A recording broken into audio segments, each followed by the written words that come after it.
Dando sequência, então, à nossa caixa de ferramentas principais do SketchUp, nós temos essa terceira subseção aqui, em que são apresentados alguns ícones de edição. Então, é nessa parte que a gente encontra o ícone de mover, de puxar e empurrar, rotacionar, siga-me, escala e offset. Então, com um objeto já desenhado aqui, a gente vai utilizar esses 6 ícones para entender o funcionamento deles. Para a gente mover um objeto, então, basta que a gente selecione todo esse objeto, clique no ícone de mover e defina sempre um ponto inicial, ou seja, esse objeto ele vai ser movido daqui para um ponto final. Eu quero que o meu ponto final ele esteja a 5 metros desse ponto de origem. Então, eu posiciono meu mouse para a direita, para a esquerda, para frente ou para trás. Nesse exemplo, eu vou usar para a direita. Vou digitar com o meu teclado o número 5 e vou apertar a tecla Enter. Então, com isso, eu consigo mover um objeto de um ponto inicial a um ponto final, definindo a medida através da distância aqui nessa barra inferior, ou apenas clicando com o meu mouse em um ponto inicial e um ponto final. Eu também consigo mover apenas uma dessas linhas do meu objeto. Se eu clicar em mover, encostar o meu mouse e definir o meu ponto final, eu consigo fazer esses outros tipos de movimentação no meu desenho também. Em seguida, a gente tem um ícone chamado puxar e empurrar, e é ele que origina as nossas principais formas no SketchUp. Se a gente tem a criação de um retângulo, por exemplo, a gente sempre vai ver o desenho em forma 2D. Esse ícone de puxar e empurrar, ele possibilita a criação de volumetrias. Então, com ele, se a gente quiser puxar essa superfície para cima, basta que a gente clique no ícone, clique acima da face e com o mouse, só movendo o mouse para cima ou para baixo, a gente consegue fazer essa extrusão da superfície. Então, eu quero que essa face ela venha para cima 1 metro. Digito no meu teclado a tecla 1 e aperto Enter. Eu também consigo, a partir de linhas, criar outras extrusões.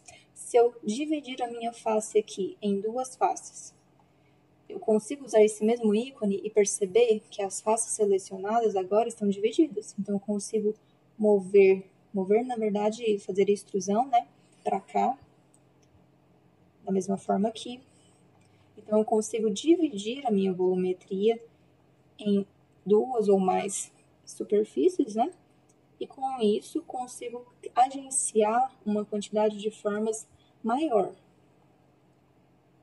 Para eu rotacionar essa forma aqui, por exemplo, eu uso esse ícone. E com isso, eu preciso novamente selecionar todo o objeto, clicar no ícone de rotacionar, e aqui eu já consigo ver que esse objeto ele pode ser rotacionado através de eixos, ou o eixo vermelho, ou o eixo verde, ou o eixo azul. Então, se eu for rotacionar no eixo azul, basta que eu clique sobre a face, clique num ponto inicial de rotação e defina a angulação. Eu quero que ele rotacione 90 graus. Eu digito no meu teclado 90 e aperto Enter. E da mesma forma, eu consigo fazer essa rotação em todos os eixos possíveis dentro do SketchUp. E não apenas 90 graus, né? São ângulos, desde que a gente defina nessa caixa de dimensões, a gente consegue percorrer todas essas outras possibilidades. O nosso próximo ícone diz respeito ao Follow Me, né? A ferramenta Siga-me. Então, se com uma linha, por exemplo, a partir de várias linhas, na verdade, a gente cria uma forma em específico, certo? E aí eu quero criar uma espécie de cano. Então, eu crio uma outra forma redonda aqui, no eixo verde, com um raio de 15 centímetros. Com esse ícone do Follow Me, eu consigo, clicando no ícone e clicando na minha forma circular, eu consigo dar sequência em toda a extensão da minha linha. Aqui eu consigo, inclusive, fazer essa viradinha. Desde que eu percorra com o meu mouse toda a extensão dessa linha. Então, o Follow Me ele possibilita a criação dessas outras formas a partir de um desenho definido e a sua sequência, né? Da mesma forma, a gente pode também aumentar a escala ou diminuir a escala dessa forma que foi criada. Se a gente selecionar todo o objeto e clicar no ícone de escala, a gente consegue ver que vários quadradinhos verdes foram criados, possibilitando que a gente aumente ou diminua esse objeto em várias direções em específico. Então, se eu quiser aumentar aqui para o lado direito, basta que eu clique, arraste e solte. Se eu quiser aumentar aqui, agora nessa vista, para o lado esquerdo, basta que eu clique, arraste e solte. E aqui ele está arrastando de forma travada porque eu estou usando esse quadradinho central. Se eu usar esse da parte superior, eu consigo mover ele aqui para cima. Então, ele aumenta a escala nesse sentido. Da mesma forma, a gente pode explorar todos esses quadradinhos para ver as possibilidades de aumentar ou diminuir através da ferramenta de escala. E a gente tem também esse último ícone do offset. Caso a gente esteja fazendo o desenho de uma casa, por exemplo. A partir de um retângulo, a gente consegue construir esse piso. Mas para a gente construir a parede, a gente consegue utilizar a ferramenta de offset. Então, clicando no offset e clicando aqui nas bordinhas do limite desse retângulo, eu clico, solto o clique e arrasto ou para frente ou para trás. Então, se eu arrastar para frente e digitar ponto 15, eu consigo criar essas 4 linhas externas aqui internas. Então, basta que agora com a ferramenta de puxar e empurrar, eu clique nessa paredinha externa e selecione 3 metros de altura para ela. Então, assim eu consigo, com uma ferramenta, ao invés de eu criar 4 linhas em sequência, né? Com a ferramenta eu consigo criar as 4 de uma vez só. Da mesma forma, a gente tem essa outra subcaixa de ferramentas aqui de construção, que é onde a gente possibilita usar a trena para medir, para tirar algum tipo de cota, para colocar textos, para inclusive inserir formas de texto em 3D. Então, se eu quiser saber exatamente qual é essa medida, basta que eu use essa ferramenta aqui da trena e defina o primeiro ponto e o último ponto de medida. Aqui a gente viu uma linha de origem, mas na verdade, aqui ó, é aqui que aparece essa linha de cota aqui, a medida final. Daqui até aqui eu tenho 2,90. Quando eu clico, essa medida some. Para eu ter uma medida fixa, basta que eu use essa segunda opção de dimensão.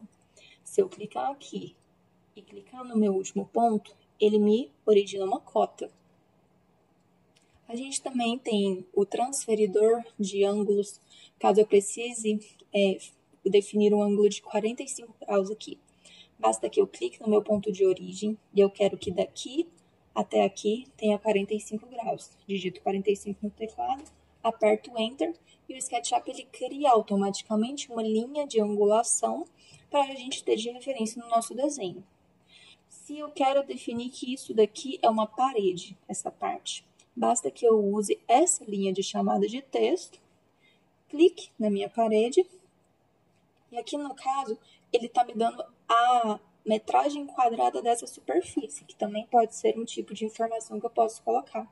Mas aqui ele possibilita que eu mude o texto. Então, se eu quiser simplesmente colocar parede e Enter, eu consigo modificar. Da mesma forma, eu consigo também criar textos em 3D.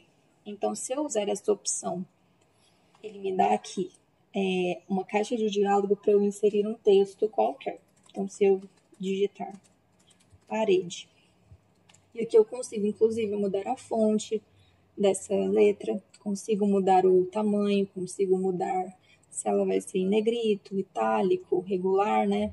O tamanho também eu defino aqui, quero que ela tenha 50 centímetros de altura por 50 e coloco em place. Aqui, ó, eu já formei meu texto em 3D e aqui eu só estou arrastando o mouse. Ele está pedindo para eu definir em qual lugar que eu vou definir a posição desse meu texto em 3D. Então, se eu quiser colocar aqui, basta que eu selecione a face e clique. Então, assim, eu também consigo criar esses textos em 3D. Se esse texto tiver ficado muito grande nesse sentido, basta que a gente clique nele, selecione a ferramenta de escala e diminuir a escala nesse sentido.